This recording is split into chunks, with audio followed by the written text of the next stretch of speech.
South East Manson mo chefi mam anaka say waso obasra sa fi abato no yababa ni nyina da ayasumdwie TUC fo abo amane se de wo maka se wo tie atuen nyina echi no se galamse kon no ankwa ene wo mo de oye kire beka ho afa yababa ramra sebodofie na Masodafo akwa setena ne maba komienu bi ho no mo a ewe se won bobo so kire amanyoko de atodwa se afi abato no won mo nkofo bi a wontimi nkenkan ntimi nturo o mo de lawyer fo ene ba asantema ntemu ama wabeye pooling agents ya tete santo bro ya de no ama ne homene so ewa asantema ntemu ya asantema ntempanyefo mo shop mde mu nsem so ebo sa kokoyi we ne nuanom na awiabre yaboaboa no sabre asubra ntamato na yede be down ba bia wo bia se premotobre kase ye boy free Sompa television so na enyama ne ho na etwa se bosompo etwa ne ho a onua enam hanko free TV so a se ye TikTok Facebook YouTube ba bia ewo ho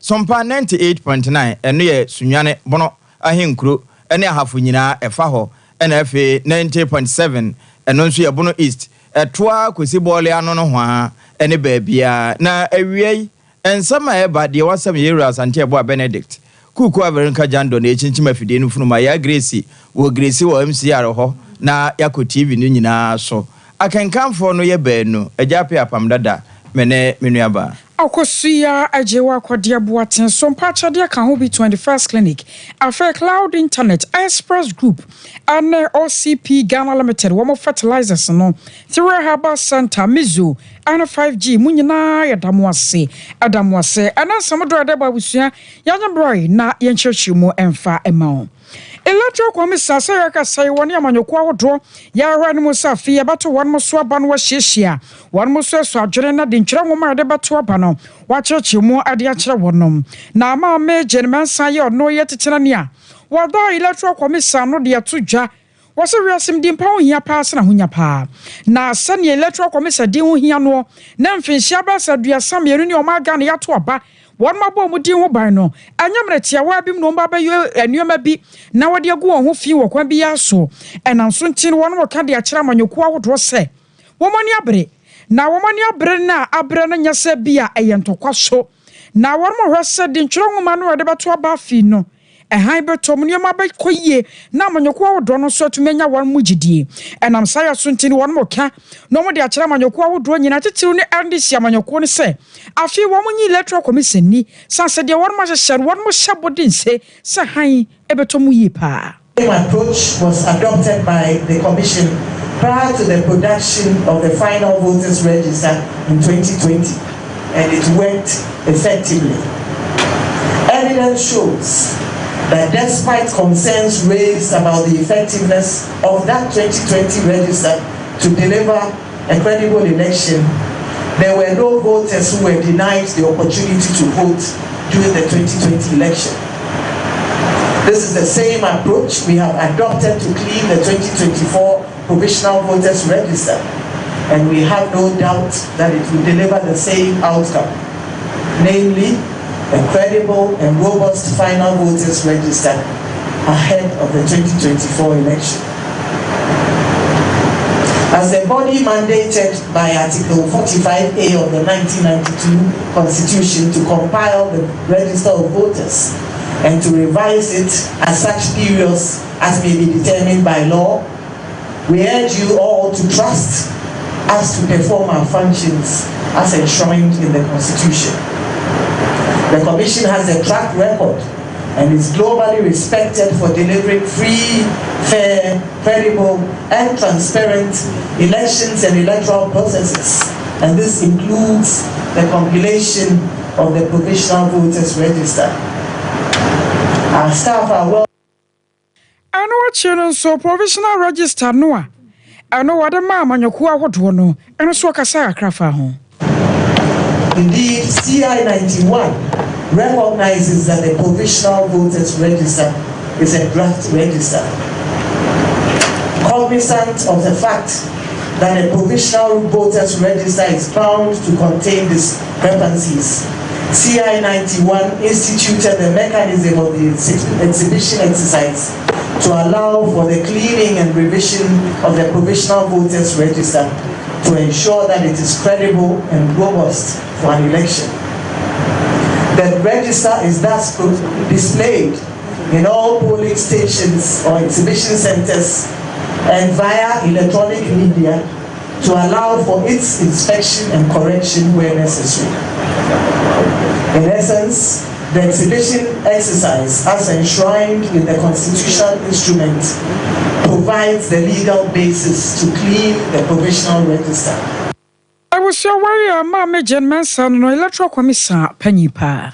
Sa enkomodie enkran pumpunuma ntemu ene toja na no badwaku a wono mohwe ene amanyofo no didi nkomo na afi otutu wo mofo se de beye na woye ne bia ntweneti ye from say interparty advisory committee no wo mo hye mudi ase na eno di sansem nyina akokotudwa no wo chese no kwasem ni wo mo dwumade no ayese aniwa eno ahohoro no ho enti se haw bi wom anasa mfonso bi aba wo mo wo no menim de no wa ben wo adwuma no mu a we certainly do not require external assistance in our line of work. By way of information, there exist legal and administrative processes that we follow from the registration exercise until the final voters register is produced. Right after the registration exercise, we institute what we call the district registration review committees, who sit in all districts to hear challenge cases presented by the citizenry. And we have the political parties, traditional authority, the security agencies as part of this committee, and they sit in every district. We have one in every district, and the composition, as I mentioned, includes representatives of the political parties. Following that, we go to what we call the adjudication process, and this also involves the political parties who adjudicate on persons who are brought up by the IT systems, and for a determination to be made as to whether they undertook multiple registrations or not. Here again, we have representatives of the political parties who work with the commission to establish the rules and to take the decisions concerning these persons who are asked. Mami Jena do kwemen sanono wono na ye Ghana abato commission na wiye wa mananso ho no wo chese dwumadi a wo mu die bia no eye nhyehyɛ wo mu kurasra na ya wo mu de yo na ye firi ba akwanse akomienu enti ba bia ba akonhye no wamfa nhye ho na akoko yi de kokɔhye kire bewe na abana sesa enti wo mu gusu a adwuma ne de wo mu yese de ese na efata. See the processes that we go through to arrive at the final voters register. As we speak, our district officers are implementing the decisions and recommendations of the district registration review officers, that is the magistrates. You will attest to the fact, ladies and gentlemen, from the above narration, that the production of the final voters register is a process. It is not a one-time event. Indeed, it does not happen overnight. It takes time from the completion of the registration exercise until the final voters register is produced. As noted earlier, our district officers are currently implementing the decisions of the magistrates, and this process will be followed by a verification and an audit of the provisional register by our regional staff team. These processes have not been exhausted, and it is a position of the commission that the call for a forensic audit is therefore premature. Ladies and gentlemen, in the spirit of transparency and accountability, the commission will in the coming days re-exhibit the provisional voters register online. Eno Mami J Mensa one na ye abato commission Edema Ghana no chese enhyehyɛ ende wo mugu so pa wo mu ntwa botom nam nti de ese na efata ese wo mu ye nyina wo mbeye akwakosi ase. Na global info analytics so ahwese brano bia no obeye hwehwemu na afenso so wo mo de aba me ye hunu se abato aye ba abato no NPP na di nkunim anasa ya DC ewom se ekuoku ahodo bi ewo ma Ghana mu ade aba bi mu krampo kire sa hwa aba na bepai ya besa akwara no fo ne de kaka ho na so na report ya nsaka Afro Global Info Analytics wono kire mu se NDC amanyokuo no ya John Dramani Mahama de ni mu no aba no obefa ne pa na wo fa so na yo hamu nchemu no aduonum baako actually po baako 51.1%. NPP amanyoko no a onmonya for Dr. Alhaji Mahmoud Bawumia wono so dia ni mu no wono so ebenya no de ewo ho wono de ne yoham nchemu aduasanso actually po miensa 37.3%. Asamente yakwa ma no so yani yawra musa danko akodi nkomo wo yepanyi pa ya Global Info Analytics wotie ni mu wo ba yakase mo ha o meji so na mapom yede wamina de mo bia ke yede nyame ase yedem se brano bia beto ababia mo ye hwehwemu de ba na afedie no ekwaku ahodo bi nso aye bi de abaka mu de hu a ama ya dwono no ya ntanta ebi mu de se abana hwe bekọ ranofo ebepai mo so mu de yi kire se yira John Dramani Mahama abana ko befa ne fala kura 51.1 de na so wini anasa ayada na mo bedru ha na sai na mo sibi ya mo de ne fae yo me da tini akonye ye inter of distinct yani 8,200 ewo one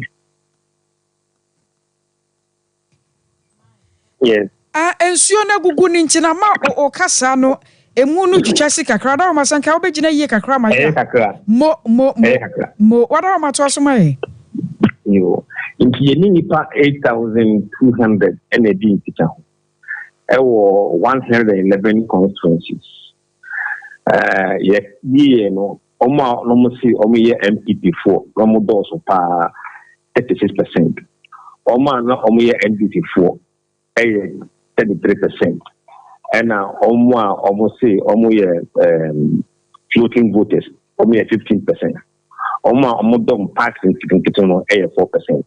And 12% says omo in party omo do ma omo in country. So this is the overall feedback in ye no omo say yeto abane na ombeto amajo Mahama no 51.1%. Bawumia 37.3%. Alan Oduprematini 4.1%. Nana Kwame Bediako 6.2%.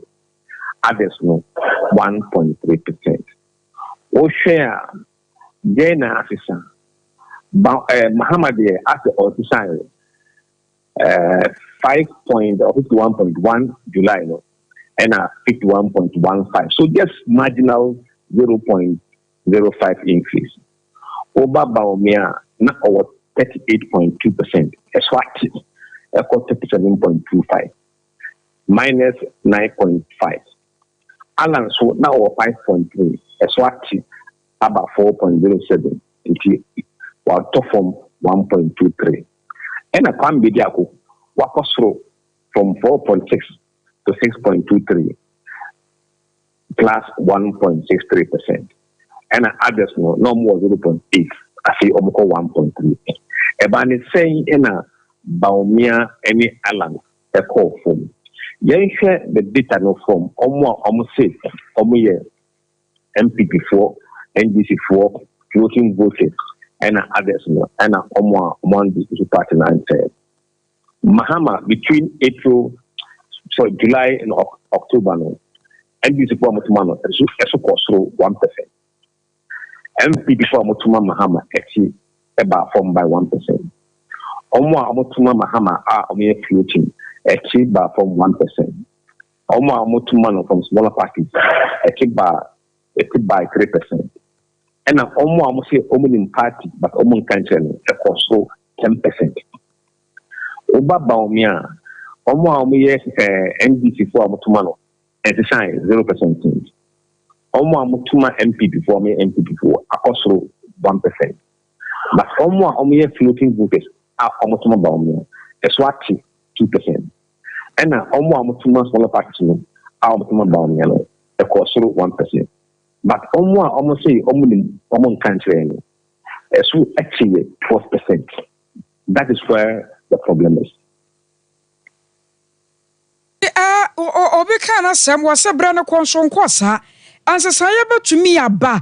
Teacher ne nipa ba se dunu mu ana wo kire se wo munya huru ba bia wo mo wo so mo wan PPNDC ana se amanyoko nkaye no.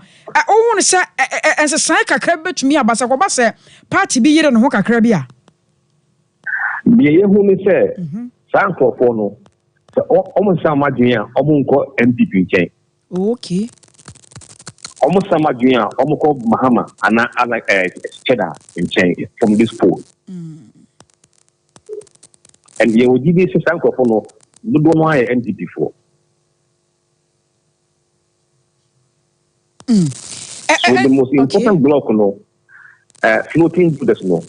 Mahama, ewo 50, Mahama, ewo 54%. Okay. Baumia 21% among floating voters. Almost not disclosed one.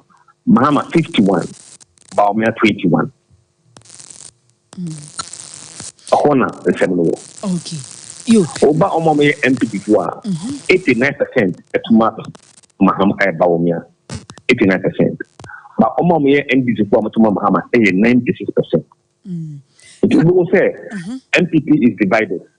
Obobotu no ebiko Alan ebiko Mahama ebiko Cheddar yes NPP die ni mu cheche sanity na entity ya no yensa ka na bi mokrampo kasa se muhwehwe mu no amanyoko bi ta kire ane ade wada ma asemi wo sene sai and the bia ombeka but the fact myself obi antaye echi okay. Yeah, Juma ma ankra for. Okay. Market research. Almost say because almost crown my mayo and be one. Into almost come munti. Yen shamra sebedwa fie kakra menim se ehwo no so mokọ ho no kakra kọ hwa ye sane ebe na sa 2020 sane na ye nim sa Ghana ya bato tie no enya den asempo NPP di nkurimu amra sebedwa fie so wo mo de be kọ soro no esesa kakra weno mutimi ye ho de no hwai se bia afi so sakra bi betumi aba ana wo de no de ma nkọ ho ye eno de bia but I don't know in fact comprehensive one end to draw. Okay. But generally Osha the said we next say NDC will have majority in parliament. There's a running quiet 2020 the any be meboa. There be and manufacturer there be. Okay. You're almost ada se no ben wada je nyame sha o. Mission das. You. I was your way aye ora musa dan kwan ye ten nka no. Wono aye panyi pa ya wada global info analytics ano. Ene ye say wo cheche mu hwehwe mu a won makwakwaya no monten so ya ye ratonto mani Mahama odi animu. Ene na de cheche ana emu cheche no nye de efo ade. Yanto aso wansem num na yenwura abato commission aboboa no na wasan de atodwa bi obra wone dom no kokohia wa Lisa Hotel ene wo chese se di ntwere ya sesei amanyoko bi kyerɛkyerɛ sɛ eniema nkoye nti wo mo ensan sesem yempe obi foforo ne nsafoforo bi ne ani foforo mane mfiri baabi ma ehwemu nyina echi no enye ne ensi dani da ne da wono twere dina sa ne ma no timisi na nsu ni nyina asi a wo mo de kotodwe kobokotodwe ni di tire setire ho etoto niema eyiyi de enye nyina afirim emebeka de eye Ghana for edde. As part of the Commission's efforts to ensure transparency and accountability in all its processes, we have decided that this meeting and all subsequent IPAC meetings will be covered by the media. It is important to note at the very onset of today's meeting that we have made significant progress towards cleaning the provisional voters register and ridding it of discrepancies since it was first exhibited in all 40,000 plus exhibition centers across the country. Over the last few weeks, the Commission has employed tried and tested legal and administrative processes to clean the provisional register and rid it of discrepancies as envisaged by the framers of the 1992 Constitution and CI 91 as amended by CI 126. As a commission, we can confidently state that most of the discrepancies discovered to date have been resolved. Ladies and gentlemen, over the last few weeks, there have been discussions in the public space as to the credibility or otherwise of the Provisional Voters Register. The largest opposition party, the NDC, has alleged that the discrepancies they have detected with the Provisional Voters Register make it unfit for the 2024 election. They have in this regard called for a forensic audit of the Provisional Voters Register. Eno Ghana Abattoir Commissar Maame Jane Adokwe Mensa na ate se na wo kasa no na wo wie wa mananso no wo chese no kwasemuni sade wono mo ye won hyehye na afibia yeto aba wo mo twiro din no wo bra ye de twiro din de won twiro bida wo bra wono mo epese wo mo transfer yeyo na ho ade nyina enti wo mo nya nwie adwuma wo ho ayese wono mo yo na sade ebi no mo ka se aye bloated na ye flawless no ende no kure bie ni mhyehye ayese wono mo faso bia no wo mo faso na waye wadwuma no fata nanso ni nyina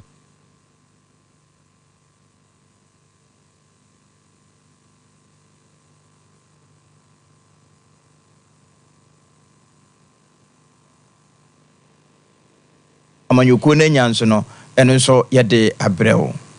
I was your chief imam Ora Abdul Aziz Ramadan, where I have one Southeast Municipal Chief Imam Aneka say, was a Ghana for pass a Ghana back open the war. It's a Wasia say or manua. Yen baby aquabimu. Now a fear about to a quacotono, Yamana Jumupa, Sassiama sum Jim Momutia, him or Babwama Ghana no, yet to me aqua nim. I watch our generous much my gen and yama bo.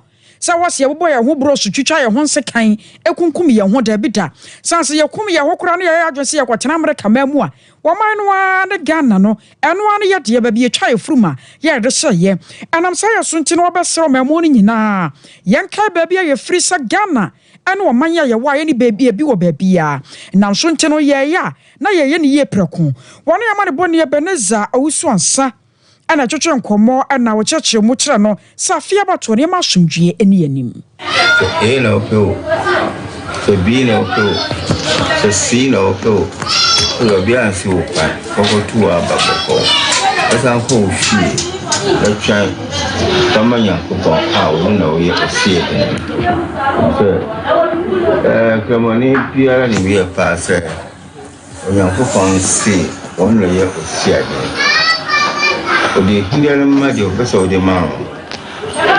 Abel, two or any hour Peso or Tima dears. You know, so Camoni, who are you to say ya? Now, Quran and Waka, there was a dear man, Copon. Number 2 about the open. Number not done the man, Copon said, Boluna, where you were here. I was trying to say, dear, me might be young to own by your on family, only a summer. And myself, you know, mammy, so we are while we were there. Yakano, a cat Allah, a penny of a here. The man come for Penta, Uncle Howard, Uncle Chisikai, Uncle Tuo, Uncle be about Parawi, Uncle, and our pedia. So, yes, I want Brian Copo. I mean, on Pensa, the mental review. And watching was added to just what Basra, Yanokasa, a Tumiko for or how any amania de bray. So I know me cram for my Aquada. What did he, Penina, would change Penina. And that old cheer is a medium. Now, Okuma, as said your Moya. Yes, I know. Canino, editity, Kitro, but my say, you me for an zongo sister. Papa Panaman, and I'm a bull and a steer. That's all home or be papa, who fancy as a papa. Or home or be mammy, who fancy as a woman. Who or be near penny, fancy as a woman penny. The bull and the mouth. Don't prevent you. Santio, South Pepper, The conference are catch there. I say it's every day. Man, did it? Oh, young papa, I can also do at them. So, yes, I like then do me have a tour. I was your worry. I have one Southeast Municipal Chief Imam no. Ora Abdul Aziz Ramadan. Eno eya abato na honkomobo ene kwampa ye befa so a yasundwe a yakutam firi tetene ye bekoso a san kurem na yakuremu yie na enura mampani dada John Dramani Mahama woba ebepa emma manifesto no hontema pa wasantema ntemu ene wo kire ni so adi hunu a wowo edema emma wono mo Ghana a wono mu kunum nyina aka ho ene wode atodwo chesesese se wo hwese ba ekwa wo ye ebi kura timi tena adwuma mu a nyame ampata na wotwe a wobewo no mu na akora na tetene ho a yegya no ma wokwo no nde woba pe wobetum wanya kora bosome na de wode bema ema no eba ne sanso a wonya amokwa mukunu no nso benya bese na wotwe bia ba betena fie nti anya hwe no se de nka akora no behwe ne maame anim nko an no wo hwe ne papa nso kakra nti enese bosome na no nso kora no wo maku watete awie ansana ne ebaba kora aba maternity leave labor law no emra ehwe edwuma yeso labor law ye besesa emra no se na be ya maternity leave a emra no kire se wose ye ma emma no omowo wia NDC ye ba ye de bosom ba ko ebeka ho se na be ya ebe ye bosom 9 instead of bosom miensa if he said yenim sa wo abofra edru bosom 9 na ohya ase se odi eduane a enye your friend saying milk your friend weaning you start weaning the child at the 4-month stage na bedu se edru se mame no bema abofra no eduane a eye eyi kakra a enye milk no obehu na emre na so se onsanko edwuma enti ede bosom ba ko beka ho se na be ya abofra no be sha ase didi enduane kakra akra ata na omame no akọ asa ko edwuma ezu aka nyoma mienu pe amebo so na eche se me de aba ewie me ka se me ka ni na ade be sha e wo ha ni aka ho ene se omame na nya 4 months maternity leave no obema no so wo yire awo no ubenya paternity leave na paternity leave no eno wo yire awo a ohia se obetena ne nchen na wabo na hwe akoda no na wotwe baako 1 week yebema okwan se kotena wo yire nchen na bo anu hwe abofra no enso emema sa paternity leave no e was say woman evidence say oba no ye wo yire enye say won puna bi ewa na waka say wo de paternity leave akotena no check we come awarefo oba aware no enye side chick akowo na wo de paternity leave akotena eno eye mampeni dada John Dramani Mahama ena ate se woka asemi dom no nyina boaje so no enye se bia se bio ompena bi de na mom wawa no eye oyire ya na emadi adanse se oyire no eno ho asem enen no ena yedi se enura ena obeka asa asemi wokuma se santema ntemo bra na wopa emma manifesto no ehontema ye kwa man so na ne amane boni na ya twitwi akodi nkommo na anai masojafo ase kwa asetena biem yenim san sese guso akoso masojafie ntino Accra International Conference Center won wode adura parliament no wan mo ye no honum na ayamane boni na ya twitwie anada ne da nyina woto yenkra ana so biem wasa koduru ho na ma han meji so minyaba wan ma shase anana de na ekọ minyama minda watumi akonya wode na ye na satie ko beka ya be bosi ni na ena kasantem na ndashebe jani bomba kumiji na enani ena kata eti speaker of parliament urban man is a badly ye na oste yemfa sompa awia pem to be kan kasia benso ama Ghana phone na sonti enkanka o ma Ghana me se be jafo se wo ma ho me die no encho mo de be kwa awieye eni to speaker say nyame ya adom a busumi a ye wo mi ni de to so dumi eye bunada na se be jane be fa tena akotena aso ato amra sishenete na to speaker say en fanto na se be jafo ni na ni say en fa se chamber no wo mo bi cho mo tie se mo nti no saa sitina we Accra International Conference Center dom no na mo be kwa sitina akotena se systemra na ene atutu no omo aboabo ni e de atan abaketi ebi animu aye ba betie ni na se bejafo nchani to say October 15 na se bejani e be kwa sitina ata akotena se bi ato amra shipent yo na sa anano ankasa dia bibi ansada ni wo sawo ana dia bibi ansada ni wo tata semba ni ko mu to say ya omo bi so mu de ko adwuma Only na speaker on the 15th, the no can almost start here. On the question, there was International Conference Center, Dome Nasi. Now, I said, me home and nothing but only women in yeah, no matter go back to Panama Chamber. Yo, na asase ankasa no okwo no no a emra so je fia sem na make ye siesie wo do akwoso no aduru sai Se ye ye metumi aka se emu asiesie no 99% there. Only you have the chance. Na ya ni for so much. Akata mu bele kebi peke. Na ase nkonya no. O ma chance to ni na foforo. Enti eno no ancha eni na bia o mu bebi. Okay, yo. Nana that's why I was so worried among the boni nana ya twitwie na ya tene kana Accra International Conference Center. I want no dia man boy ebesumye. Some patch dia ya kan for dia maun.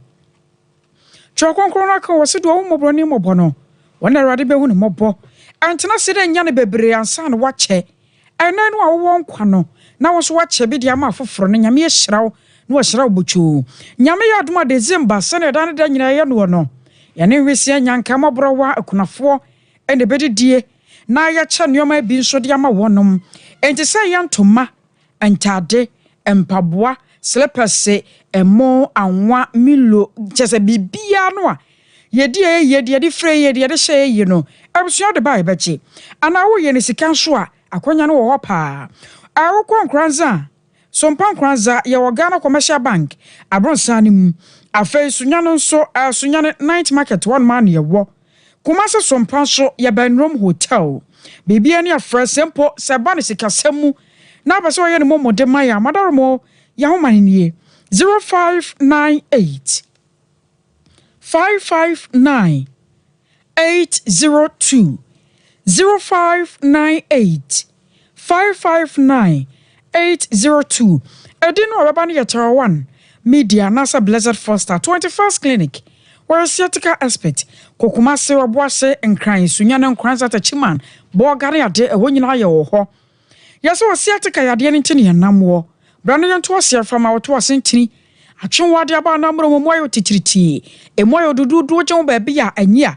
Theatrical Yadian Nebo and Kaye. Sha na Amama Jawan to ho 0540 311311 05 40311 I am is only 5G.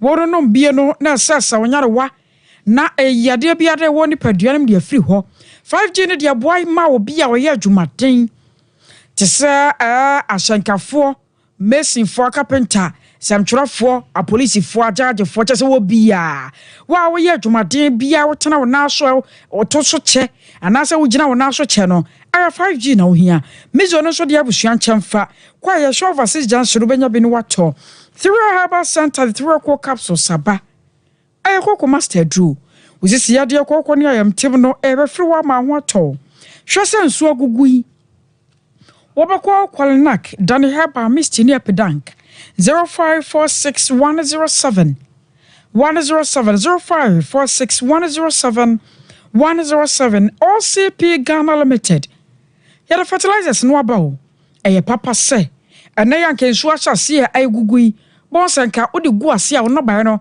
na asa hyase na efefa foforo kra ye wo 15 and your OCP NPK 10-2010 and also the 0555 909 437 0555 909 437 cloud internet nie enso na gusa no internet na beti akọ hwese obenya cloud de na agina so 24/7 enten kwada ya wa top high ya na lava family hwani mu 0202 699 0202 699 Express Group de wo tu kwan wose na person ko Canada US UK Holland Australia New Zealand nyina no aya Expresso Asafule Runabout Kumase and Krankareshi First Light 0249 000448 0249 000448 I was say you so na ya die ho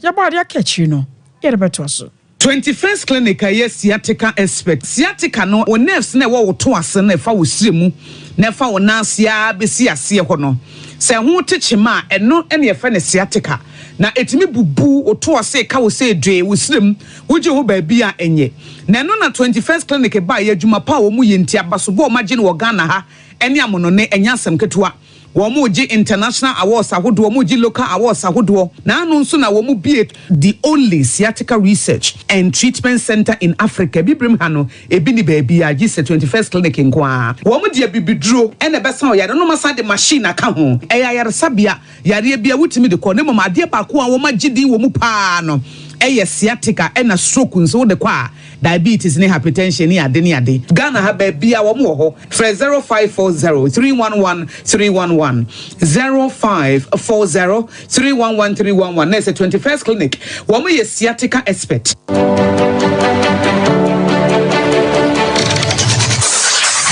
Introducing Mixer 5G Sparkling Drink, a whole new refreshment in a can. Mixer 5G is a tasty non-alcoholic drink. It is a perfect companion for all your events, including parties, weddings, and funerals. It is made with green tea, ginseng, guarana, grapes, and grapefruit. Get refreshed with Mixer 5G Sparkling Drink. For bulk purchases, contact 0246 270 221. This advert is FDA approved.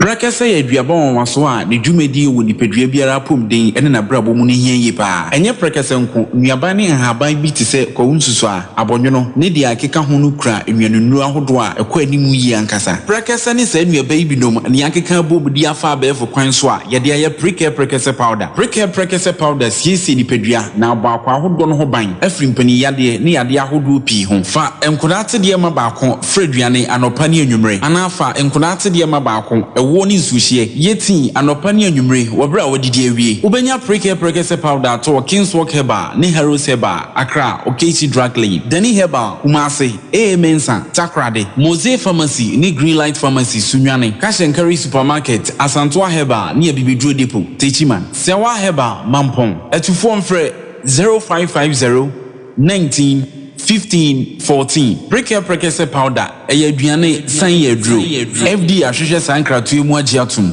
hey sewa me hu acho me na nanu me bisa ekra so kwa brochu Kwaku afeina mebeko menkrata krani hey eni me ma connection man for den kofo sika aduane ne wanya otu adidi musa no oh Express Group adarumenti akwantu ayefo opese otu kwan kosua dia Express Group do be call mind be to say Canada US Australia UK and Germany say to anase visiting so Express Group do be call Dubai Canada US Australia and Germany mo am pese motu kwan koye adwuma nso obetimi de wako Dubai Qatar anase South Korea. If you also want to take international tests like SAT, IELTS, TOEFL, GRE, GMAT, they can help you pass easily. They can also help you secure a good job in the UK. You should make sure you Kumasi Asafule Runabout Accra so Omo Carnation First Light Tama Omo Community 18 Lashabi Girl Filling Station. From Omo Macho for ISO 055 555 0067 and 0249 000448. Here in Ghana, when it comes to chicken, the good old days are back. Why? Because Boris B's Chicken, BBC, is here. Yep, give your family and loved ones Boris Beef's chicken. Fresh, tasty, delicious. Boris Beef's chicken is produced right here in Ghana by our cherished poultry farmers with support from the Ministry of Agric. Get whole frozen chicken, gizzard, chicken feet, chicken neck, and chicken liver for those special family meals, buffets, picnics, funerals, and all restaurants. Get Boris Beef's chicken. It's halal, so everybody can enjoy. Wherever you are, call Boris Beef's Farms hotline 05 444 444 53. Ask for our branch that is closest to you and come get your chicken. Boris Beef's Chicken, BBC, proudly a Fiakoko.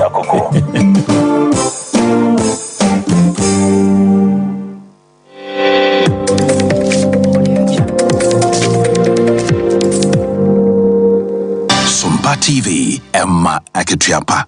Asam no na waka na Emma Aketiapa papa ampa yede wase na yesan so emu akwaba ene atwenye a wode atwen yen afi yento ansam no so Ghana adwadifo nyina nka ba mu ko ni adwumafo nka ba mu fo efe se Trade Union Congress wo de atuate bi ahyehye so ni nyina ya galamse yekoso wo man mu a emfa mra kwan so se de be na nka ban yi betwa ba ahwe ano ama obia wo wonsa homa ho de na adwuma beto ho na nso besi sabere wo munya ntehwe enne mpenimfo akasa se ene wo ne aban na ekwa kohyia ene wo no ma eka bi ebam se ekoso a na etena ho si anya se atua keke na wo no bete wo mbesa so de wo ye kyerekyenkyere pa ahyehye so na yewura Bernard Wusu wona ye Trade Union Congress for wo mutitinani wono ene gina mu dia semitudwa.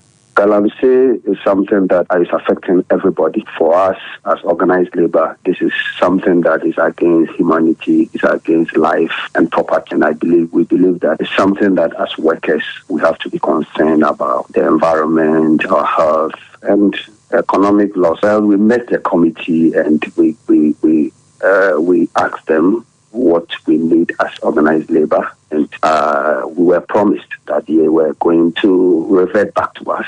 But as we speak today, nothing has been heard from them. The reason we are to firm up our decision and to go ahead with our decision that we agreed on previously.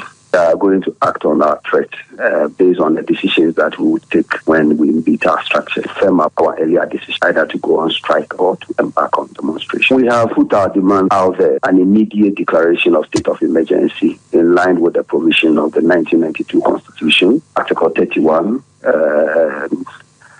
4, and an order to halt all form of mining. TUC titinani no wase de wo mo ye nyina no e wo Ghana mrane nchiamanum na se ekoso ato aso sei a wo mbe fe wo sepa ayo ye kire e de atiaban no amarboya nsa ka kire mo sa ntobro ya de no ayi ni ti e wa santemantemu pa one more share my Ghana yapom di mu nsam so mo kwabata e wa santemantemu na e bo samani wase se wo hwe mo afempem enu ne aduonu ba ko 2021 no enkoda ya ntobro ya de ne bichi wo mo no mo ye nan afei about 2022 no a ankoda ma akoma akoduonu 924 ena bi kyekere wonom 2023 ne mu pagya ye akoduoso enkono 79 na homete sam de arwosam no sa afei ye wo mu no ankoda ma akoma akwo 119 ana sa ya de bia kyekye wonom a akwa ya arwosam pa aka wo bi nti wonom ka de akyera bata hwefo ani awofo sadawremo entobro ya de no enwu sa enko asase de adwene ye no eda so tiase ya eha nkoda titiru ene won mo ayenwo wo mo panie ena so nti batan biada wo benya abosome ne nkono de kro ya wo ne panie no hwesa wo de beko na adokotafo aye ne sa na Dr. Fred Adomakoboaten we incoming director de Ghana Health Service ebra na wo bosa amaniye yi no ena wo kyerkyem sene yade no akwa animu esibifa. The first dose of measles containing vaccines has been below 95% for the past 5 years, according to WHO and UNICEF estimates for national immunization campaign. And then especially when you add this to COVID-19, we had a drop in measles vaccination. As the number of unvaccinated children rises, the likelihood of outbreaks is very high. And if you bear with us, remember last year, some of the northern and even here, we started having a lot of measles cases. Measles, rubella kills. the complications are something that you cannot really pay for. And you never know who is going to be at risk.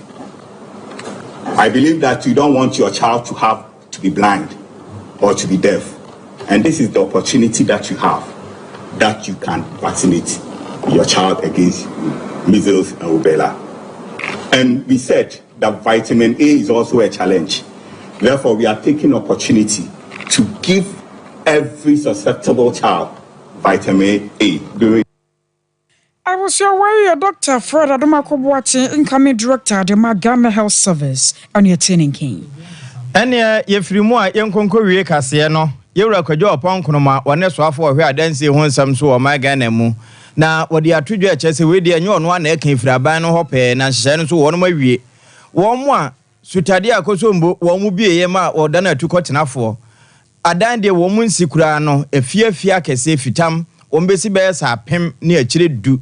Eddie Abwama won't mean your baby tino, et mania baby papa be a quacotin, and Shannon so or more we, ya the Akane say, a beshasie na ye juma. So we say 40% of them were validated.